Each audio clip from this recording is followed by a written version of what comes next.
We're learning more about what happened to Jaycee Dugard in the days and months after her kidnapping 18 years ago.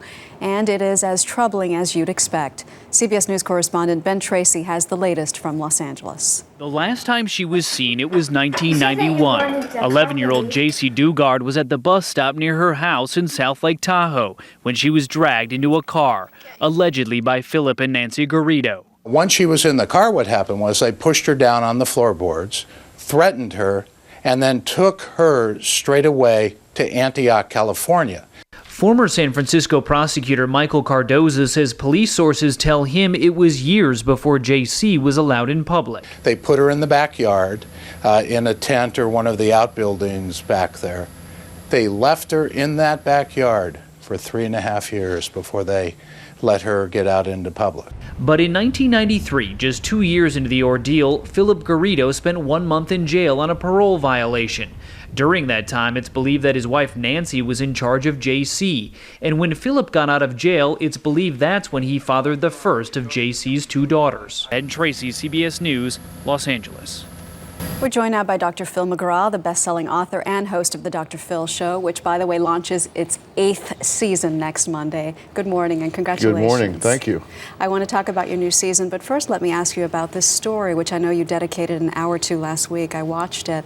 You were shaking your head during the whole piece. Well, it's just so hard to wrap your mind around something like that. And one of the most frustrating things for me is people that I guess because they can't wrap their minds around it are asking how could she be controlled like that. Look, when you're 11 years old and you are abducted by a power figure and you're the number one tool of an abuser is isolation. And as we just heard, it seems that this girl was isolated forever before she ever got any ability to move around. And when you're 11 years old, you're so vulnerable. I don't ask myself how that could happen. I ask myself how anything else could happen. I mean, and it's going to be a very tough road back for her, and even a tough road for those 2 girls, because they don't have any anchor in the real world. She at least had 4,000 days with her parents, and now, you know, like 9,000 days with this guy. It's just going to be so difficult for them to find their way back, but it can happen. How do you explain to those girls, do you explain to them that their father is actually a kidnapper who raped their mother? And see, everybody knows what's gone on, that this guy has allegedly done all of these things,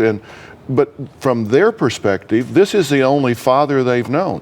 What we don't know yet is what he did with them, because we know what he's alleged to have done with Jaycee. Did he also molest these girls? And what kind of connection has he, toxic connection has he formed with them? All of this is going to have to be unraveled, and it's going to be very, very slow going.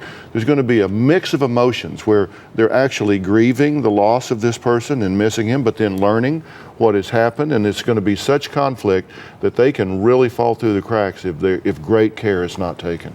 Such an important topic, and I know you'll be addressing a lot of important topics in your 8th season, which is kicking off with something different, Dr. Phil. It is. For the first time ever, unprecedented, we're going live. And when you go live with my subject matter, you never know what's going to happen. But we're going live right here from New York on Monday. We're very excited about that. We're going to be up here on the East Coast all week. And you know something, I think that our show, if I can beat our own drum, I think our show is more relevant now than it's ever been, because everything that's going on in people's lives right now, the stress and pressure of the economy, the explosion of the internet, things that are bombarding our children. And in years past, I have oftentimes been very direct, as you know. I'll get in somebody's face and tell them the truth as I see it, because I felt like people have needed a wake-up call. But you know what?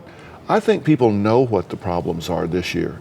It's the biggest change I've seen in the year from last summer when we were getting ready for season 7. I've seen the biggest shift. I think people know the problems this year. So is it more solution-oriented? I think they're very much looking for solutions. You know, I've been in their face before to give them that wake-up call. I've got their back now, because I think they know the problems. I'm still going to be very direct. I'm still going to put verbs in my sentences and try to give people the answers they're looking for. But we're going to do this together. We're in it together. We're going to do it together. I've never been more excited. And I love how you interact with people on the street. We want to show a quick clip of the new season. This is fun. Watch this, everybody. Who are you talking to? Right now? Yeah, no, when you're texting all the time. You're talking to me right now. I talk to my friends. But isn't she your friend? My attitude is, If you would rather be talking to them, then go be with them. Dr. Phil, straight talking. Dr. Phil, as always, thank you so much. All right, thank you. Good to see you again. Good to see you.